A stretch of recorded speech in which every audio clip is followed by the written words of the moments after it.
देव और गौरव दोनों भोपाल के एक स्कूल में पढ़ते थे।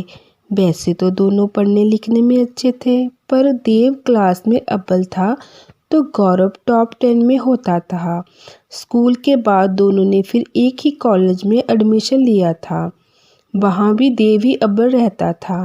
दोनों में ना मित्रता थी ना शत्रुता। इत्तेफाक से पढ़ाई के बाद दोनों को कैंपस से मुंबई की एक कंपनी में नौकरी मिली। दोनों खुश थे।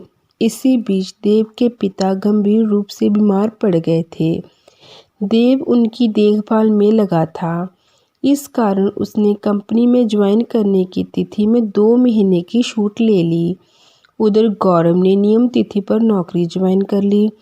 पिता के स्वस्थ होने के उपरांत करीब 2 महीने के बाद देव ने भी कंपनी ज्वाइन कर ली।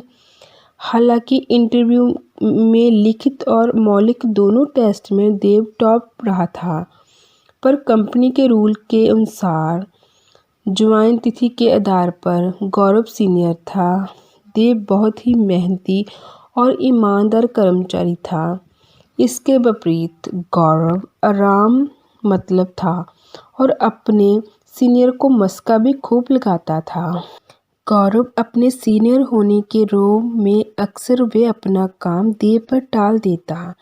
देव हमेशा अपने काम के साथ गौरव का काम भी समय से पहले पूरा कर देता था।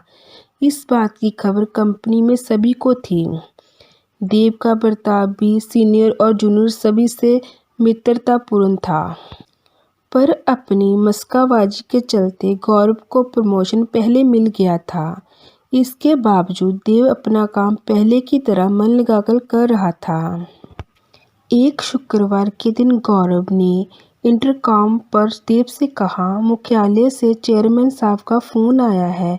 इस प्रोजेक्ट का प्रोजेक्शन सोमवार को देना है। अब तो शाम हो चली है, इसलिए शनिवार और रविवार को भी तुमको ऑफिस आकर प्रोजेक्ट रिपोर्ट पूरी करनी होगी।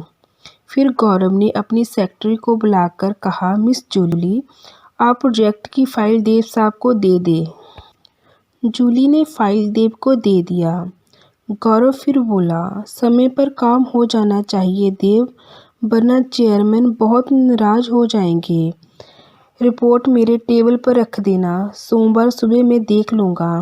वैसे भी मैं आता, पर पत्नी कल मायके से लौट रही है, इसलिए नहीं आ सकूँगा। Okay, don't worry. इधर देव ने अपनी पत्नी और बेटे के साथ वीकेंड में मस्ती करने का प्रोग्राम बनाया था। एक दिन पूरा रिसोर्ट में और दूसरे दिन मूवी और होटल में डिनर का इरादा था। शुक्रवार घर लौटा तो थका हारा था। घर पर आते ही फाइल और लैपटॉप टेबल पर पटक कर पत्नी शीला से बोला, जल्दी एक कप चाय पिलाओ, बहुत काम करना है। कल परसों दोनों दिन ऑफिस भी जाना है। और बंटी को कैसे समझाएंगे? सप्ताह भर से मूड बनाए बैठा है रिसोर्ट में मौज मस्ती करने का। उसे हम मना लेंगे। कोशिश करूँगा संडे को मूवी और डिनर का प्रोग्राम बनाने का। देव ने पूरी लगन से काम करते हुए रविवार की दोपहर तक काम पूरा कर रिपोर्ट गौरव के टेबल पर रख दिया। फिर ऑफिस से ही फ़ोन कर पत्नी से कहा, शीला, खुशखबरी है, मेरा काम पूरा हो गया है। मैंने मूवी की टिकटें भी बुक कर ली है। इवनिंग शो में चलते हैं और इसके बाद डिनर भी बाहर होटल में करेंगे। तुम लोग तैयार रहना। देव अपनी पत्नी और बेटे के साथ मूवी देखने गया। वहाँ उसने अपने से 2 कतार आगे कॉर्नर सीट में गौरव और जूली को साथ बैठे देखा। गौरव ने अपनी बाहों को जूली के कंधे तक फैला रखा था। देव ने देखा कि मूवी खत्म होने के कुछ मिनट पहले ही गौरव और जूली हॉल से निकल गए। हॉल से निकलकर देव अपनी पत्नी और बेटे के साथ होटल में डिनर के लिए गया। वहाँ भी पार्किंग में उसने देखा कि गौरव कार पार्क कर जूली के साथ लिफ्ट की ओर जा रहा था। देव ने अपना इरादा बदलकर दूसरे होटल में डिनर करना उचित समझा। वे अपने परिवार के साथ दूसरे होटल में डिनर के लिए गया। सोमवार की सुबह समय से पहले ही देव ऑफिस में मौजूद था। ना गौरव आया था, ना ही जूली। देव ने देखा कि जूली 1 घंटे देर से आई और अपने टेबल पर बैठी काफ़ी खुश दिख रही थी। फिर उसने जूली से गौरव के बारे में पूछा तो बोली, बॉस अपनी पत्नी को लेने एयरपोर्ट गए हैं। वे दोपहर तक ऑफिस में आएंगे। दोपहर लंच के बाद गौरव अपने कैबिन में गया तो पीछे से देव भी गया। वह बोला, मैंने प्रोजेक्ट दोपहर संडे को ही आपके टेबल पर रख दिया था। आप एक बार खुद देख लो। देव, मैंने कभी तुम्हारी रिपोर्ट पर कोई टिप्पणी की है? तुम्हारा काम एक A1 होता है। वैसे भी जल्दी नहीं है। चेयरमैन साहब ने कहा है कि वे अगले सोमवार को आ रहे हैं। देव अपने टेबल पर चला गया। वो रिलैक्स महसूस कर रहा था। उसने सोचा कि आज काम का प्रेशर कुछ कम है। थोड़ा पहले ही घर जाकर बीबी और बच्चे को सरप्राइज दे दूंगा।